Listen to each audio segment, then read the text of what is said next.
Hello children, I am going to introduce some letters for you.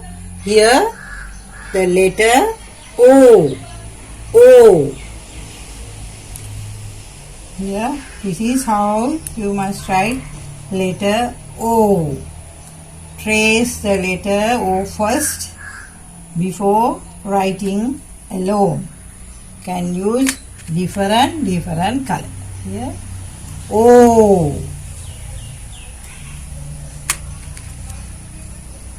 O.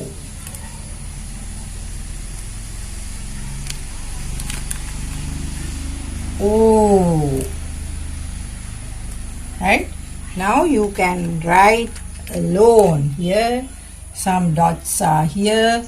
We start from this dot, letter O.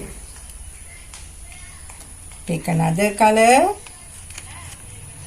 Here a dot, letter O. Right? Here another color. Here another dot here. We can write here O. Right? Here I am taking another color. Here a dot. We are going to write the letter O. O.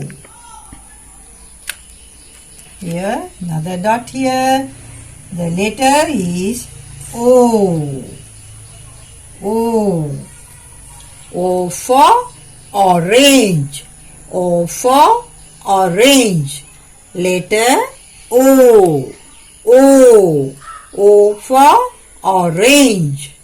Okay, I'll teach you another letter later. Now you know the letter, the first one O. Thank you for listening, children.